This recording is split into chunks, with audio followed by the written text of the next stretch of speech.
Bismillahirrahmanirrahim. Assalamualaikum warahmatullahi wabarakatuh. Alhamdulillah. Alhamdulillah Rabbil alamin. Salatu wassalamu ala rasulillah wa ala alihi wa ashabihi wa mawalah. Wa la hawla wa la quwata illa billahil aliyil azim. Para pemirsa yang budiman, dimanapun Anda berada, semoga senantiasa dirahmati dan dimuliakan Allah Subhanahu wa taala. Pada kesempatan kali ini, saya Abdul Manaf Al-Fatih di program Islam Kafa ingin berbagi kepada para pemirsa yang beriman seputar Islam dan kaum muslim, dan tentunya dengan narasumber yang tidak asing lagi bagi kita semua, khususnya di wilayah Sulawesi Selatan. Beliau adalah guru kita, Ustaz Bardianta SAG. Dan alhamdulillah beliau ada di tengah-tengah kita. Kita sapa beliau dulu. Assalamualaikum warahmatullahi wabarakatuh. Waalaikumsalam. Bagaimana keadaan Ustaz? Alhamdulillah sehat, alhamdulillah. Para pemirsa yang beriman dimanapun Anda berada, sebelum kita kajian bersama beliau, terlebih dahulu kami ingin menyampaikan di beberapa seri video yang lalu kita telah menyelesaikan 4 seri video yang membahas tentang ilmu, iman dan amal soleh, dakwah, dan juga keistiqomahan. Dan para pemirsa, kenapa kemudian kita penting untuk membahas keempat hal tersebut? Karena keempat hal tersebut ternyata merupakan kewajiban bagi seorang muslim atas agama ini. Namun seperti yang telah kita ketahui bersama bahwasanya Islam tidak hanya mengatur urusan individu belaka, melainkan lebih daripada itu. Bagaimana kelanjutannya kajian kita bersama Ustaz Bardianta? Kita langsung saja. Ya, ada beberapa pertanyaan Ustaz. Iya, Mohon diberikan penjelasan kepada kami. Yang pertama, ketika kita melihat hari ini itu ketaatan kita kepada Allah Subhanahu wa taala itu masih pilih-pilih. Iya. Contoh misalnya ketika kita disuruh untuk melaksanakan puasa, itu kita menerimanya tanpa syarat. Iya. Ya. Tapi pada saat yang sama ketika kita disuruh untuk melaksanakan qisas misalnya, tapi tidak sedikit di antara kita umat Islam itu justru menolaknya dengan beragam argumentasi. Iya. Kira-kira apa yang menyebabkan kaum muslim seperti itu? Ya, baik. Jadi memang benar ya, fakta hari ini menunjukkan bahwa kaum muslimin ketika datang seruan ya ayyuhalladzina amanu kutiba alaikumusiyam, ya, perintah berpuasa itu ditunaikan segera tanpa mereka ada protes sedikit. Namun ketika ada perintah di 5 ayat berikutnya, ini contoh saja. Ya ayyuhalladzina amanu kutiba alaikumus qisas fil qatl. Hai orang-orang mukmin, wajibnya atas kalian memperlakukan qisas pada perkara pembunuhan. Ternyata tidak sedikit kaum muslimin yang tidak setuju dengan perlakuan itu dengan berbagai macam alasan. Kalau ditanyakan apa sebabnya, para ulama menjelaskan inti penyebab dari kemaksiatan. Ini kan maksiat sebenarnya, ketidaksetujuan penerapan qisas ataupun memilih-pilih taat pada sebagian Islam dan sebagian yang lain ditinggalkan dalam ajaran Islam. Itu pada intinya ada 4 faktor. Yang pertama, ini terjadi karena faktor kebodohan, faktor ketidakpahaman. Faktor kebodohan, faktor ketidakpahaman. Jadi mengapa ada sebagian muslim yang melaksanakan sebagian ajaran Islam, meninggalkan sebagian? Karena ketidakpahaman mereka tentang Islam. Mereka memahami bahwa Islam itu sekedar agama ritual saja, yang hanya mengatur soal ibadah, hanya mengatur soal akhlak saja, tapi tidak mengatur soal sosial kehidupan manusia. Nah, ini yang pertama.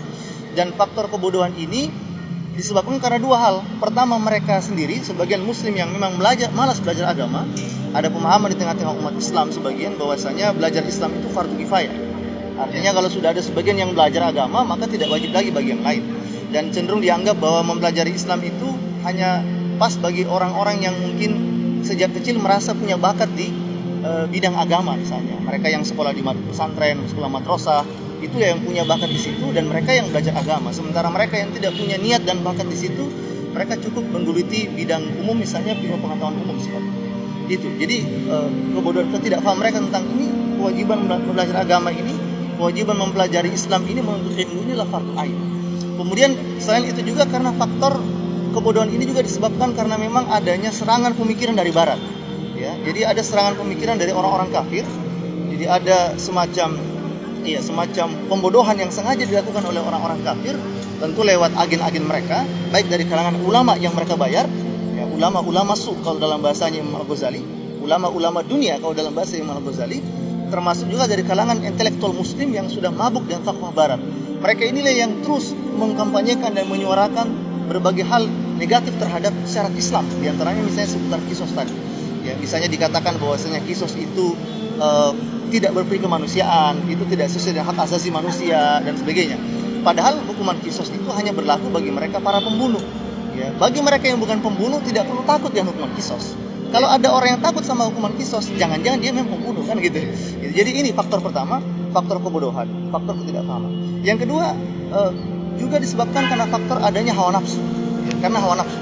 Jadi hawa nafsu itu dalam Al-Quran Allah sebutkan, wa ma yantiqu 'anil hawa in huwa illa wahyu yuha. Surah An-Najm.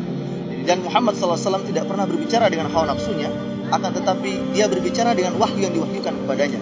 Berdasarkan ayat inilah para ulama mengatakan wahyu itu membimbing manusia pada ketaatan, sementara hawa nafsu mendorong manusia pada kemungkaran atau kemaksiatan. Hawa nafsu itu berupa kecenderungan berbuat maksiat, kecenderungan berbuat kemungkaran di hadapan Allah SWT. Bisa jadi ada orang yang paham bahwa kisos itu wajib. Bisa jadi ada orang paham bahwasanya syarat Islam itu semuanya wajib diamalkan. Tapi karena hawa nafsu dia, artinya dia sudah terbiasa meninggalkan hukum-hukum Allah SWT.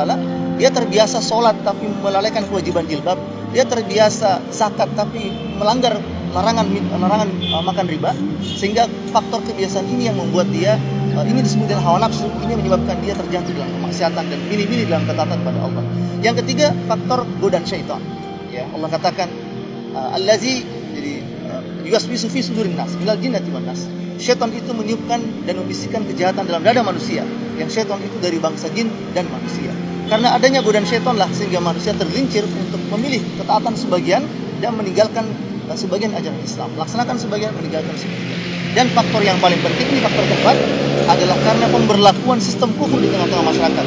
Demokrasi di bidang politik, kapitalisme di bidang ekonomi, dan di bidang sosial, budaya, hedonisme, dan semua sistem sekuler itu berlangsung di masyarakat, diterapkan oleh negara, sehingga itulah yang mencetak dan membentuk habit di masyarakat, kebiasaan di masyarakat untuk berperilaku maksiat, terbiasa meninggalkan ketaatan kepada Allah, melaksanakan sebagian hukum Islam, meninggalkan sebagian yang lain. Ini 4 faktor yang menyebabkan mengapa sebagian muslim ketaatannya tidak kafah, tidak totalitas.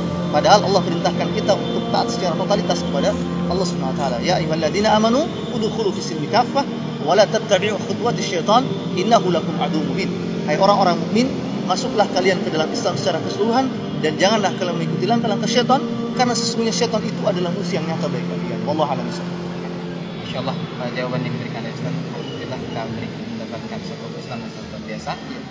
Kalau begitu Ustaz, ada nggak Ustaz kisah seorang sahabat yang kemudian bisa menginspirasi kita dengan ketaatannya kepada Allah Subhanahu wa taala? Iya, kalau kita mau melihat generasi sahabat, saya pikir semua sahabat ya, punya ketaatan yang luar biasa. Sehingga mungkin saya menjelaskan secara umum saja. Misalnya kisah di zaman Nabi ya. Ketika turun ayat tentang larangan khamar, ya ayyuhalladzina amanu innamal khamru wal maisir wal ansab wal azlam rijsun min amali syaitan fajtanibuhu la'allakum tuflihun. Hai orang-orang mukmin, sesungguhnya khamar, judi, berhala, undian nasib, semuanya itu adalah rijs, kotoran, najis, dan merupakan perbuatan syaitan. Maka jauhilah, kata Allah SWT, kalian akan menjadi orang-orang yang buruk. Semua kalian menjadi orang-orang buruk. Nah, ketika turun ayat ini, para sahabat itu masih terbiasa minum khamar. Ya, bahkan di rumah-rumah mereka masih banyak khamar. Ya. Tetapi setelah turun ayat ini, disebutkan dalam berbagai tafsir, pada saat itu Anas bin Malik sudah hampir minum khamar. Jadi gelas itu sudah di mulutnya itu. Ya, tiba-tiba datang sahabat, wahai Anas, telah turun ayat yang mengharamkan khamar. Maka Anas tidak pikir panjang. Ya, mungkin kalau kita kan pikirannya tanggung gini kan, satu teguk saja ini terakhir kalinya. Tapi apa yang Anas lakukan? Anas langsung melempar gelas itu berikut dengan khamarnya. Begitupun para sahabat yang lain, mereka rame-rame menumpahkan khamar sampai disebutkan dalam berbagai tafsir, dalam berbagai riwayat hadis bahwa ketika itu Madinah sampai banjir khamar pada saat itu. Karena para sahabat langsung menumpahkan khamar-khamar mereka dari rumah mereka masing-masing. Ini contoh. Tidak hanya di kalangan sahabat, tapi juga di kalangan sahabiyah, para sahabat wanita. Ketika turun ayat Allah SWT, ya ayuhan nabi qul li azwajika wa banatika wa nisa'il mu'minin yudnina 'alaihinna min jalabibihinna. Jadi hai Nabi, katakan pada istri-istrimu, anak-anak perempuanmu, dan seluruh wanita beriman, hendaknya mereka mengulurkan jilbabnya sampai ke seluruh tubuhnya. Seketika itu para wanita-wanita muslimah di zaman Nabi, mereka langsung mengambil taplak meja, mereka mengambil kain-kain di rumah mereka, dan mereka selimutkan di badan mereka tanpa berpikir panjang untuk mengatakan nanti dulu, saya mau ke tukang jahit dulu, suruh jahit baju dan sebagainya. Tidak ada alasan seperti itu. Mereka langsung taat kepada Allah SWT, dan itu menjadi inspirasi buat kita betapa seorang mukmin memang wajib taat kepada Allah SWT tanpa banyak protes sama sekali. Innama kana qaulal mu'minin idza du'u ila Allah wa rasulihi liyahkuma bainahum ay yaqula sami'na wa ata'na wa ulaika humul muflihun. Sesungguhnya jawaban orang-orang mukmin ketika mereka diperintahkan kepada Allah dan Rasulnya untuk berhukum dengannya, mereka mengatakan sami'na wa ata'na, kami dengar dan kami taat, dan mereka lah orang-orang yang beruntung. Wallahu a'lam. Jadi pemirsa, itulah tadi kajian kita bersama Ustaz Nurlianta, sangat luar biasa kisah inspiratif yang diberikan kepada kita, satu kisah sahabat yang menginspirasi kita, dan mudah-mudahan kita bisa mencontohi beliau semua. Amin ya rabbal alamin. Satu lagi Ustaz, izin pertanyaan. Kira-kira apa sih kunci Nabiullah Muhammad SAW mengkader para sahabat itu sehingga sahabat itu bisa taat betul-betul sami'na wa ta'na kepada Allah SWT? Ya, kuncinya adalah Nabi SAW menyampaikan ajaran Islam kepada sahabat secara kafah, tidak dipotong-potong. Hanya pembahasan akidah saja, hanya pembahasan ibadah saja, tidak demikian. Nabi setiap turun ayat beliau sampaikan kepada para sahabat. Beliau tanamkan itu dalam jiwa para sahabat. Beliau tanamkan akidah yang mengkristal dalam diri para sahabat. Beliau tanamkan ketaatan pada diri para sahabat selama mereka dibina di rumah Arqam bin Arqam selama 3 tahun lamanya. Dan itu pula yang hendaknya dikerjakan oleh para ulama saat ini maupun oleh kaum muslimin saat ini. Hendaknya kaum muslimin itu mempelajari Islam secara kafah semuanya, ya. Sehingga dengan demikian mereka memiliki pemahaman Islam yang benar, sehingga dengan demikian Islam akan menjadi pandangan hidup mereka, menjadi jalan hidup mereka, sehingga dengan demikian insya Allah mereka pun bisa menjadi taat dengan ketaatan yang total secara kafah kepada Allah Subhanahu wa taala. Wallahu a'lam. Ya. Alhamdulillah, Masya Allah, kajian kita bersama Ustaz Nurlianta, dan mudah-mudahan ilmu yang diberikan beliau bermanfaat bagi kita dan bisa menambahkan sakopa Islam kita dan bisa kita amalkan dengan apa yang kita. Amin ya rabbal alamin. Saya kira terima kasih Ustaz atas waktunya. Ya, para pemirsa yang dirahmati oleh Allah Subhanahu wa taala, pada kesempatan kali ini saya Abdul Manaf Al-Fatih ya mohon pamit dan mohon maaf atas segala kekurangan, dan mohon maaf jika ada kata-kata yang salah. Jika kata-kata yang salah itu datangnya dari pribadi, ketika ada kata-kata yang benar itu datangnya dari Allah Subhanahu wa taala. Wallahu a'lam bishawab. Subhanakallah bihamdi, asyhadu an la ilaha illa anta, astaghfiruka wa atubu ilaik. Assalamualaikum warahmatullahi wabarakatuh.